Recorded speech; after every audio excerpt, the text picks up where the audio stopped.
Welcome to Resilient. Hosted by Matthew Mingy, Resilient is a podcast about hope, transformation, and the redeeming power of God's love. Born out of Matthew's experience in jail ministry, the podcast shares inspiring stories of people who've overcome addiction, incarceration, and despair through Christ. Each episode features authentic conversations, powerful lessons, and practical encouragement, all delivered with a warm and approachable tone. The goal is to remind listeners that no one is beyond God's reach and to offer hope for a life of healing, purpose, and resilience. Listeners are invited to join the journey, share the message, and embrace God's grace no matter where they are in life. Welcome back to Resilient, where we talk about real stories of transformation through Christ, overcoming struggles, breaking chains, and stepping into the life God has for us. Today we're tackling a mindset shift that can change the way you see hardship. Discomfort doesn't mean mistreatment. It may be growth. We live in a culture that says if we're uncomfortable, something must be wrong. But what if God is using discomfort not to punish us, but to prepare us? What if what feels like pain is actually pruning? Okay, I think one of the biggest mistakes we make is assuming that every hardship, every season of discomfort is evidence that God has abandoned us or that we're being mistreated. But the reality is there's a difference between being mistreated and being grown. Mistreatment happens when people act out of their own sin, their selfishness, their brokenness. But growth happens when God takes even the hardest circumstances and uses them to shape us into something stronger. It's easy to misinterpret discomfort. The Israelites did it in the wilderness. Over and over, they saw their lack of discomfort as proof that God had forsaken them. But in reality, God was guiding them, providing for them, preparing them for something greater. How often do we do the same thing? We blame people or circumstances instead of stepping back and asking, God, what are you doing in me through this? Instead of endurance, we look for an escape. We say, this is too hard, I'm out. When maybe, just maybe, pressing in is where the real breakthrough happens. Jesus gives us a powerful picture in John 15:2. He cuts off every branch in me that bears no fruit, while every branch that does bear fruit, he prunes so that it will bear even more fruit. Think about that. Even the fruitful branches get pruned. Even the parts of our lives that seem good, things that feel comfortable, familiar, God even trims some of those parts away. Not to harm us, but to make room for something so much greater. James 1:2-4 tells us, consider it pure joy when you face trials of many kinds, because you know the testing of your faith produces perseverance. It doesn't say trials might produce perseverance. It says they do. It's a guarantee. But we have to endure them. I love how God uses everyday things to show us how growth works. A plant being pruned might look like it's being destroyed, but it's actually being set up for greater health. Lifting weights is painful, but muscles only grow when they're pushed beyond their comfort zone. A butterfly struggling to emerge from its cocoon is fighting for its very survival.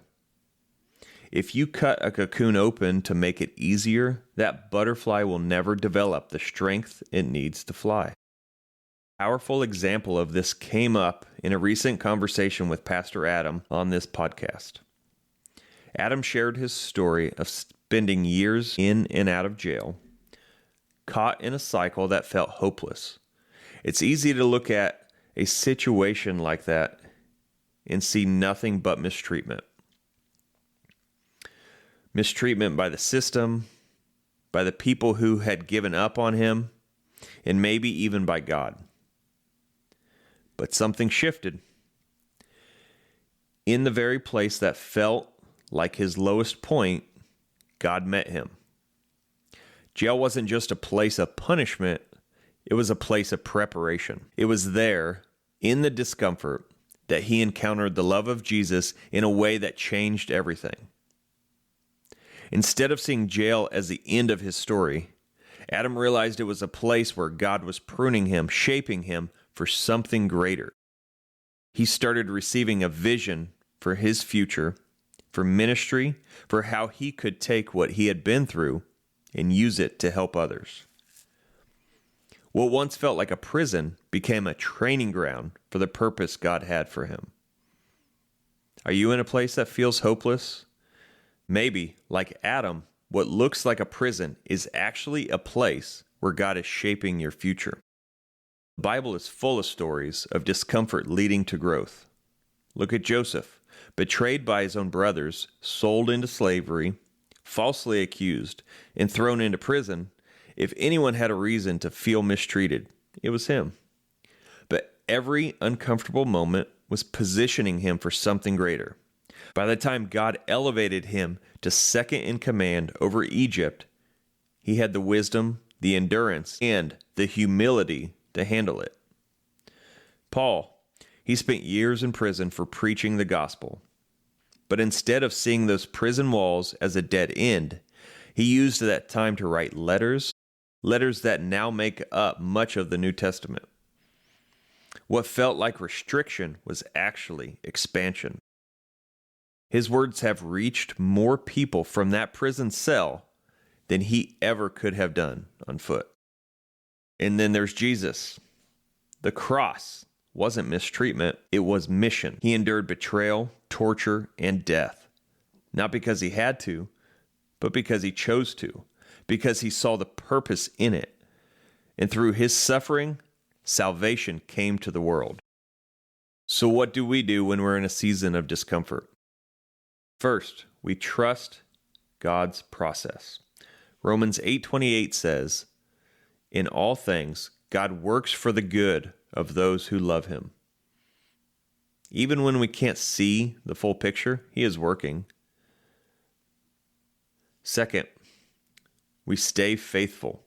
The temptation when things get hard is to pull away from God, to stop praying, to stop worshiping, to stop obeying. But just like Joseph, and just like Paul, our faithfulness in the hard times is what positions us for greater things. We also need discernment. Not every difficult situation is from God. And not every difficult situation is meant to be endured. Sometimes God is calling us to stay, and sometimes he's calling us to walk away. The key is knowing which is which. That takes prayer, wisdom, and being surrounded by the right people. That's the last thing. Get around the right people. If you're surrounded by people who only care about your comfort, they're going to encourage you to run every time it gets hard. But if you're surrounded by people who care about your calling, they're going to push you to grow. Discomfort doesn't always mean mistreatment. Sometimes it's God growing you into what he's called you to be.